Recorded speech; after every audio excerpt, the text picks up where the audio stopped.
Hello, and welcome to Prairie Pulse. Joining us today is Joe Kennedy, an academic technologist at Concordia College in Moorhead, Minnesota. Joe, thanks for joining us today. As you're here today to talk about the rise in data centers across America, particularly in the rural areas and how they affect what they can have on the communities. But before we get into that, tell the folks a little bit about yourself and your background. Well, I am an academic technologist at Concordia, and as such, I'm responsible for looking at all of the different technologies we use for teaching and learning. And when OpenAI released ChatGPT to the public a couple years ago, that included AI. So now I also have the responsibility of coordinating AI initiatives.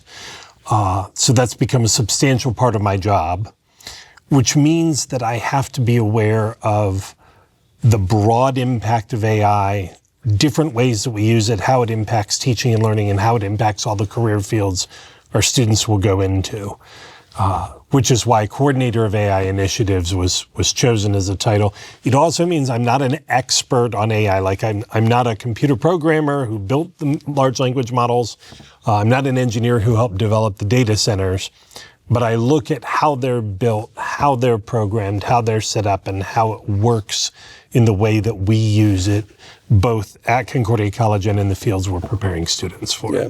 Well, with that, I mean, you're coordinator of AI initiatives at Concordia. I think you said that's your third title that you're working at. But what do you really do in that role? I mean, what all is involved with that? So it ranges from the very granular, where a professor will be looking at a course they teach, say a professor in the health professions, and they want to help prepare their students for the way the students might need to use AI when they're actually working with a patient, working in a laboratory, working in a dentist's office. So they want to redesign their curriculum to include that.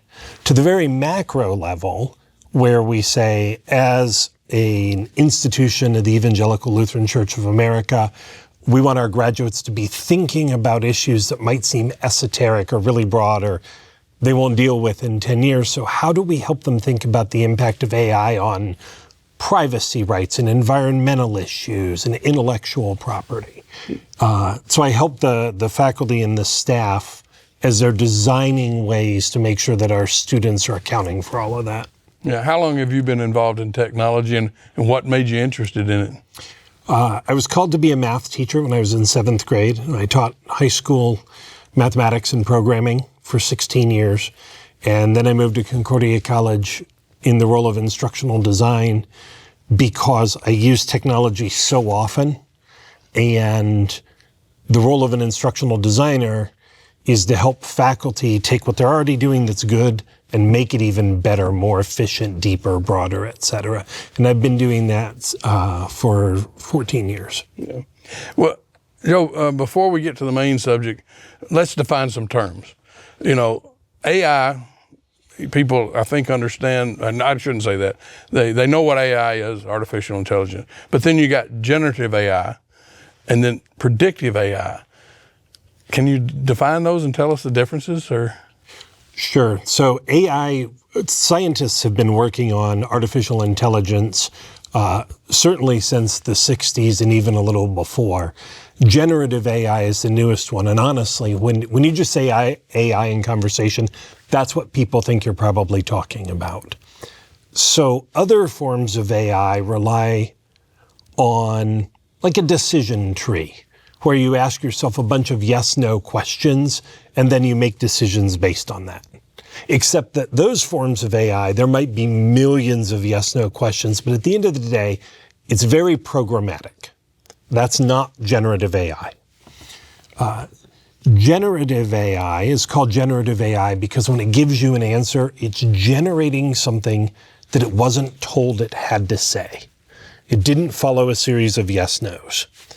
And it does that by looking at billions of pieces of data and then looking for what they have in common. So for example, if I ask you who is the first president of the United States, why do you say George Washington? Because that's what history tells me. Because you have knowledge. It's something you actually know. Generative AI doesn't know. Generative AI just looks at all that data that it saw, and it realizes that almost every time it sees the phrase first president and United States, right next to it is this name, George Washington. But if we fed it billions of pieces of data that said Abraham Lincoln next to that, it would tell us the first president of the United States was Abraham Lincoln, because it is looking for associations, which words or phrases or pieces of words appear next to other ones, and in which contexts. So that's why it's generative. Okay. So what services does generative AI provide? How does it contribute to outcomes, well, in the medical or any field, medical or whatever you want to talk about? Well, can I start with like a way you might use it and not even realize it? Sure. If you're writing email in either Google or Microsoft, it might start, you're typing, and all of a sudden you see a phrase appears that's kind of shadowed out. That's generative AI at work. And the way it's doing it is it's saying, I've been watching you type email for years. And a lot of times when you start a sentence this way, this is how you end it. Or it's very similar to this. So I'm going to suggest maybe that's what you want to say. In the medical field, one of the ways that it's used so amazingly well is to serve as a voice transcriptionist. And this frees doctors up where they can take more limited notes because they have an AI that is listening to the voice. And again, the difference is if you did it, you know what the words mean. Generative AI doesn't. It just knows when it sees this particular wave pattern that maybe is the word penicillin, that it probably is exactly the same as this text pattern that spells out the word penicillin. And it's highly trained in the medical field, and doctors never rely on it as that's absolutely what was said. They're always looking to see if anything is off, but it's really, really accurate. And then the doctor has, say, 5 extra minutes with you when they're not taking notes, where they can talk to you, get to know the context, ask more about symptoms. Visually, it can do the same thing. It looks for visual patterns.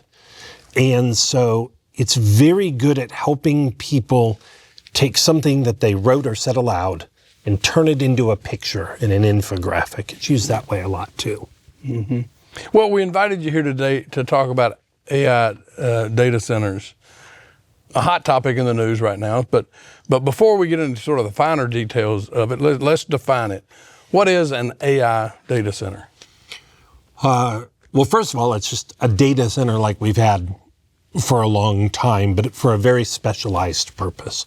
So all those things we just talked about looking for patterns, if you think about when someone asks you a question, you're like, oh, I think I have the answer. And then maybe you've trained your brain to make an association to get you to the answer. That takes some mental energy. You can feel it. And AI has to do the same thing. But computers are far less efficient than the human brain. So for an AI to start looking at all that data and to make the connections so that it can generate something, it has to use an enormous amount of processing power. So thousands and thousands and tens of thousands of computers like the one you may have at home.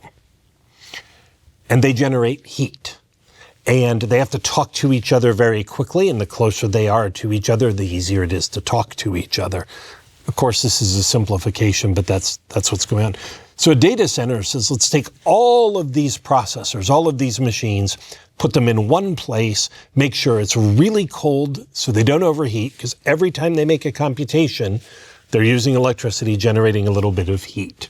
So an AI data center puts them all in one place so that we can deliver electricity to one place, have backup generators, alternate forms of power, multiple ways to cool, because it's far more efficient that way than to have it distributed all over.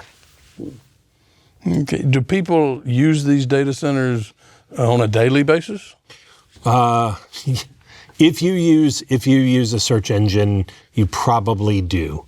Not all search engines are AI enabled, but the big ones certainly are. So you can't use Google search engine without using the Google Gemini AI behind it unless you go in and change the settings.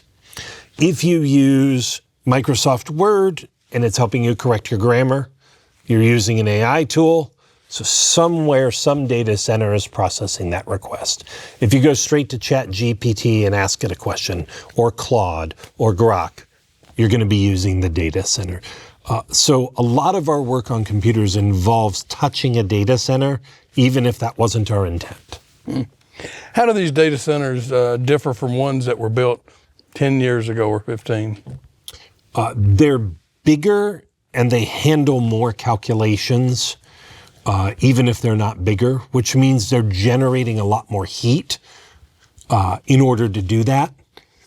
And again, that's because an AI tool that uses programmatic or algorithmic, the decision tree, the yes-nos, that's an either-or decision.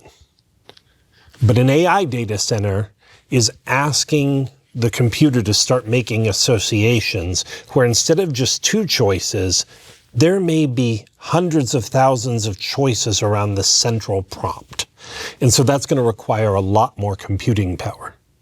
Then when you start looking at music generation, audio generation, pictures and video, right, a really good picture requires so much data. Every individual pixel has a different color. What happens when they shift? What's the fading? How is the light hitting the surface and bouncing off? And so now you have to have exponentially more data. So the short answer is they're a lot more complicated. They do a lot more computations. They generate a lot more heat, and they need a lot more land. Are there different types of AI data centers? And if so, what are they? Some of the AI data centers that are purpose-built. So Microsoft owns a data center, and instead of using water to help cool the environment, it's using refrigerant. So hundreds of miles of piping inside the data center that are just carrying refrigerant around. And that's a different engineering than something that is water cooled or is using what we would think of as super air conditioners. Yeah. What companies are primarily behind the construction of these data centers? I mean, you mentioned a couple of names. Is it big organizations like Google or Amazon, or small outfits building them? I wouldn't say any of them are small, because even the smallest data center, which could be built maybe by a local company, but it is still a massive engineering in terms of the footprint. So it's not necessarily small, but it is sometimes the big firms that we think of, right? Anthropic and OpenAI. I don't know which arm of Elon Musk's companies owns the one in Tennessee, but it powers Grok. But then sometimes you also have firms that are national or transnational who specialize in building and maintaining a data center, and then they lease it to the large AI companies. Mm-hmm. Well, according to a Brookings report from November of 2025, the United States has about 5.5 thousand data centers as of June 2025.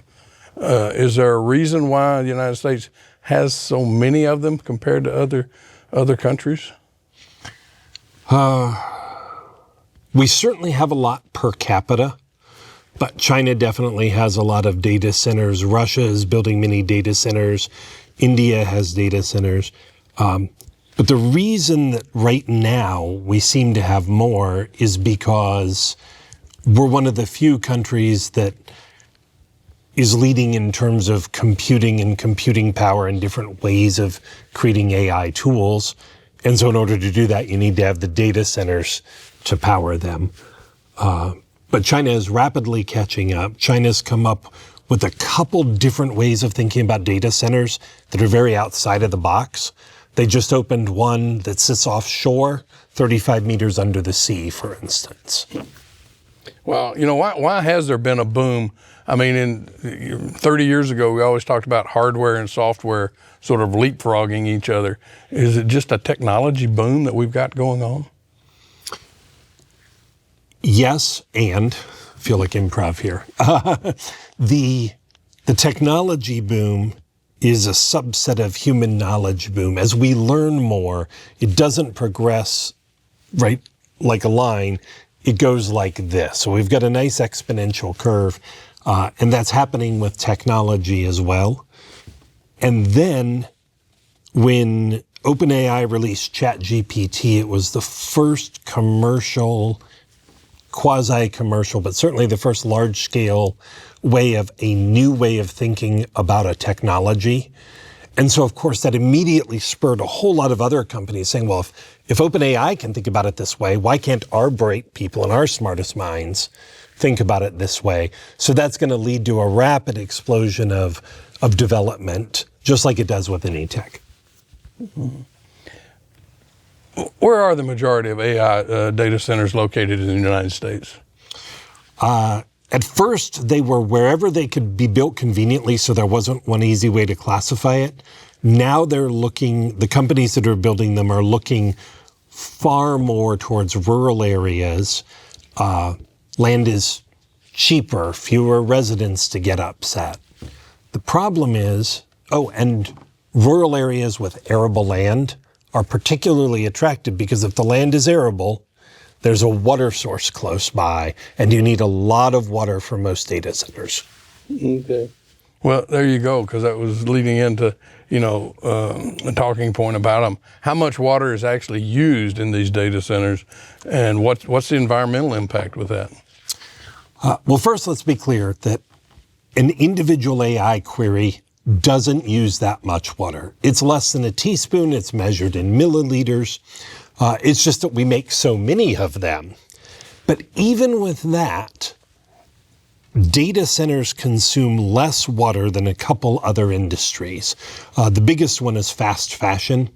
Blue jeans take thousands of gallons worth of water to make one pair between growing the cotton, the shipping, and the dyeing, which is really intensive. So fast fashion, which designs clothing to be worn for a year and thrown away, actually uses more water as an industry than AI. But AI is growing really, really fast.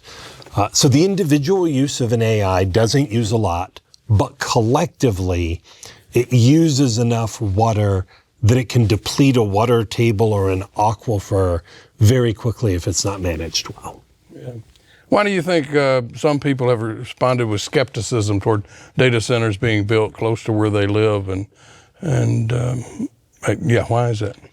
Well, there's a general, especially in America, there's a general mistrust of government saying we're going to do this big thing. There's a distrust of AI in general. There is no way to build a data center without extreme noise. You know how your computer hums? Imagine 25,000 of them all in one place, and then all the turbines that blow the air and the water pumps to keep it cool, and the generators that are always running as backup generators in case something happens to the power grid. So there's the noise. People oppose it because it can take so much land that a local government may feel they need to use eminent domain. We know that it uses a lot of water, so there's a concern, sometimes founded on data, sometimes just in our heads, that it's going to deplete the local water. And then there are also many, many studies, including from the Brookings Institution, that talk about the impact on your electricity rates if there is a data center built on the same power grid that you're using. Yeah. Well, you talked about size a moment ago. How much space do they require? An average I heard is 100,000 square feet, and with hyperscale ones up to 100 million square feet. Yeah, and for most of us, we just think about it in terms of how many football fields is it going to take up. And they're very, very large. They're larger than when Amazon comes in and wants to put a distribution center in town. But again, if you build in a rural area, it may not seem like it's so impactful. And in fact, maybe there's one landowner who has enough land that they'd like to sell, and that can all be done with minimal disruption, but you can't count on that. Mm-hmm. Well, overall, what are the long-term versus short-term costs of an AI data center for a rural community? So there is That's such a large question, John.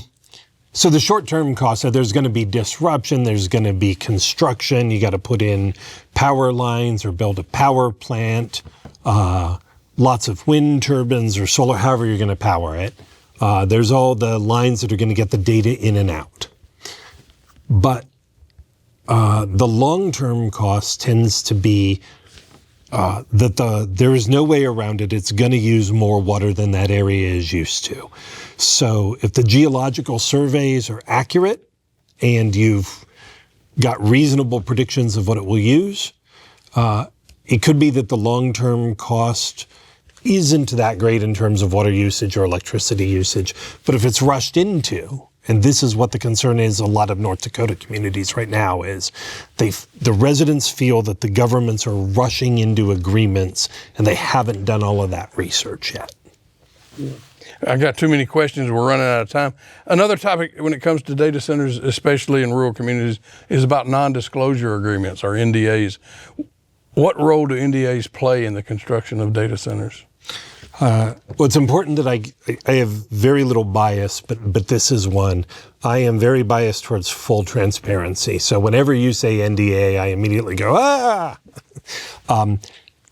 Non-disclosure agreements are needed to protect, like, oh, we have an innovative way of cooling the data center.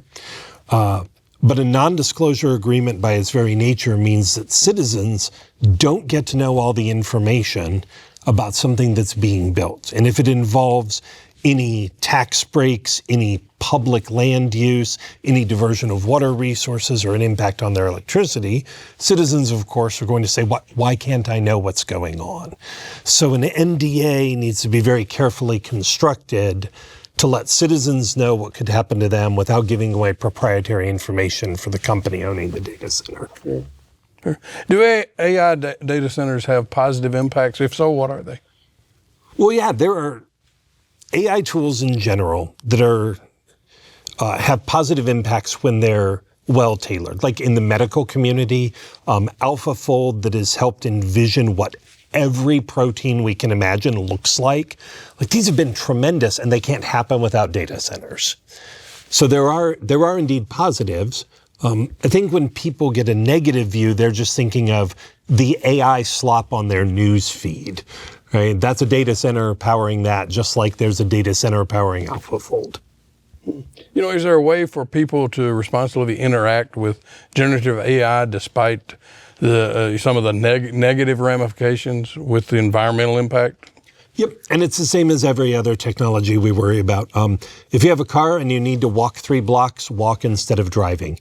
If you have access to an AI tool, but you need to look up the capital of Liechtenstein, use an encyclopedia or Google it rather than using an AI tool deliberately to do that. That mitigates the use of the tool, reduces demand for the data centers, conserves the resources for the hard questions that only AI can really answer. We talked before we came on the air about research and things with AI. Can you talk a little bit about that? Sure. The last thing about opposition to AI data centers that the research is starting to reveal in only the past few months is that some people are opposed to AI data centers because they're really opposed to AI. They have a general distrust of this technology, but AI is like out there. Right, it's amorphous, you can't touch it. But a data center, you can oppose that building. So someone may be opposed to it for environmental reasons, and then 5 people are also opposed, maybe for the environment, but really because it's more of a generalized antipathy towards a technology that's not always being well explained and not always being well marketed. Yeah. Well, Joe, what do you think the future of AI data centers is? We're going to see more of them for a variety of business needs, national security needs, geopolitical politics. I believe we're going to see a slowing down of the growth because I believe the AI industry in general is going to become more focused, tailoring itself to the problems it does best, and less just let's throw AI at everyone. Yeah. Well, we are running out of time, but if people are more interested in finding out about this, where can they go? Who can they contact? For broad overviews, things like the Brookings Institution, other think tanks, the Heritage Foundation, the Electronic Frontiers Foundation. For very specific topics, like if you're worried about the environmental impact, go to something like the Sierra Club. If you're worried about the impact on your local business community, start with the Better Business Bureau, which is going to connect you to national networks of research. Seems like there's an awful lot to think about on this one, Joe. It really is mind-staggering, John. Yes. Thanks for joining us today. Yeah, thanks for having me. Well, that's all we have this week on Prairie Pulse, and as always, thanks for watching.